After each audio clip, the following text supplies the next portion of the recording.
Okay? The Grand Pyramid of Giza is made of 2,300,000 stones.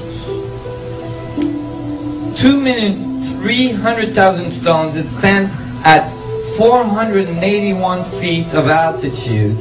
Its base is 13 square acres. 13 square acres. That is extremely large. When you take survey picture, satellite picture of the apex of the Grand Pyramid at Giza, it is 1/4 of an inch off the center of the base. That's 13 square acres. 13 acres square. 1/4 of an inch off center. That's after placing 2,300,000 stones that you have cut with copper tools.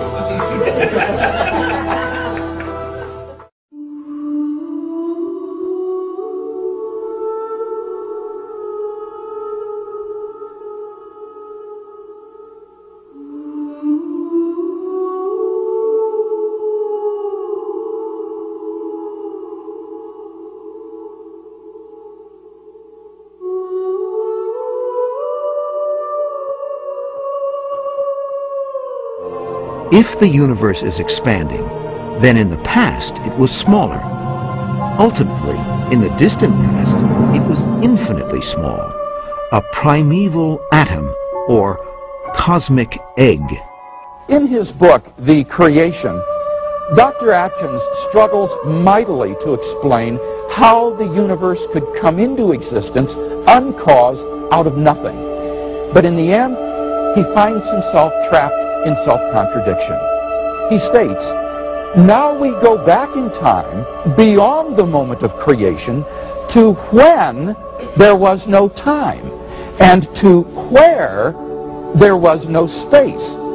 At this time before time, he imagines a swirling dust of mathematical points which recombine again and again and again, and finally come by trial and error to form our space-time universe. Now, it needs to be honestly said that this is not a scientific hypothesis. It is pop metaphysics, and of the worst kind, for it's obviously self-contradictory, since it assumes time and space in order to explain the origin of time and space. As the scientist David Park writes, it is deceptively easy to imagine events before the Big Bang, but in physics there is no way to make sense of these imaginings. As if this were not bad enough, Dr. Atkins compounds the problem by asking where the mathematical points came from. His answer? Time brought the points into being, and the points brought time into being. This is like saying the chicken brought the egg into being and the egg brought the chicken into being. It's no wonder that in his review of Dr. Atkins' book in the Times Literary Supplement, the philosopher John Leslie asks incredulously, how could such nonsense have been churned out by the author of a superb textbook like physical chemistry? In fact, Dr. Atkins' Oxford University colleague, Keith Ward, in his book, God, Chance, and Necessity, points out no less than 7 such logical fallacies in Dr. Atkins' scenario. Ward concludes that it is, quote, blatantly self-contradictory and so cannot be true. So, right off the bat, what's wrong with, in your opinion, with believing in a God, regardless of who the God is? I think it's false. I think that it's a matter of belief without evidence. And as a scientist and as an educator, I like the idea that we believe things because there's evidence. There's such a lot of evidence available now at the beginning of the 21st century that it's a real shame, it's a tragedy to base your life upon something for which there is no evidence and never was any evidence, when the real truth is so wonderful. Well, I suspect that the argument they would make is that because it's absurd, that's why it's faith. Right, that if it was evidentiary, you would require no faith and it would be fact, and that would be missing the point of religion. That's absolutely right, but that's not a point in its favor, is it? Well, you know, it's whatever gets you through the night, isn't it, ultimately? Well, no, I mean, for me, what matters is the truth. The scientific truth. What other truth is there when we're talking about the universe, when we're talking about the nature of life? Of course, there are other sorts of truths like moral truths, or maybe they're not truths at all, but they're not scientific. But I think if we're talking about the universe, about what reality is, about what life is, then truth means scientific. During the last 30 years or so, scientists have discovered that the existence of intelligent life depends upon a delicate and complex balance of initial conditions simply given in the Big Bang itself. We now know that life-prohibiting universes are vastly more probable than any life-permitting universe like ours. How much more probable? The answer is that the chances that the universe should be life-permitting are so infinitesimal as to be incalculable and incomprehensible. For example, Stephen Hawking has estimated that if the rate of the universe's expansion had been smaller by even 1 part in 100,000 million, the universe would have recollapsed into a hot fireball.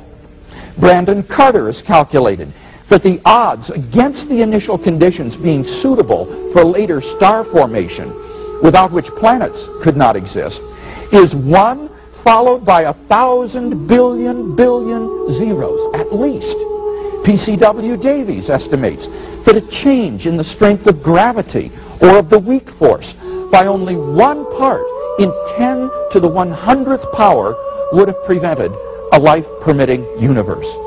There are around 50 such quantities and constants present in the Big Bang which must be fine-tuned in this way if the universe is to permit life. You find that this argument of design is so conspicuous, it's staring and glaring in one's nose, yet you simply say, well, this is just to be discarded as just a mere existence of some primordial soup that came into existence out of nothing with nothing, by nothing, through total probabilistic game, which is absolutely impossible from all standards of logic and reason, as we would say. So the interesting fact is that yes, reason is a necessary entity, but something that is so prevalent, that is so clear about the system of design in the universe, and to reject it and simply say that it has no purpose, no design, no meaning, it just came out of nothing, going nowhere with no meaning, I think that is really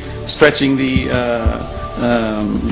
issue way beyond reason. It becomes totally unreasonable. I would like to come back to an earlier point, if I may, too, and that is the notion that atheists are somehow the intelligentsia among us and so forth.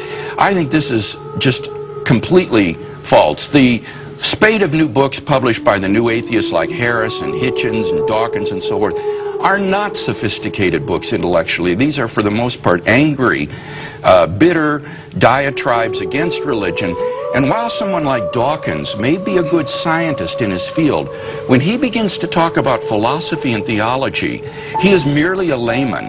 And The God Delusion is a very unsophisticated book intellectually. As a philosopher, I was just appalled at the arguments he gives in that book.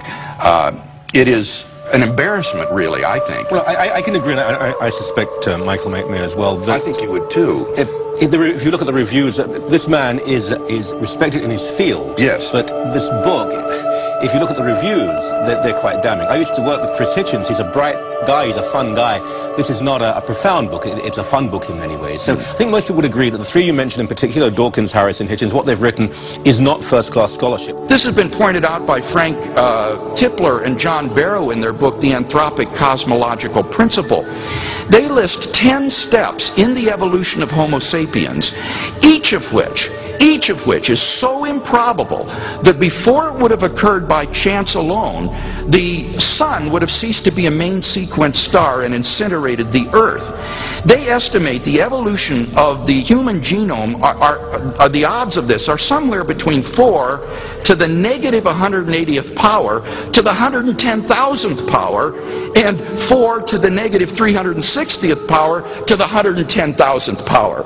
So if evolution did occur, it would literally be a miracle. and therefore evidence for the existence of God.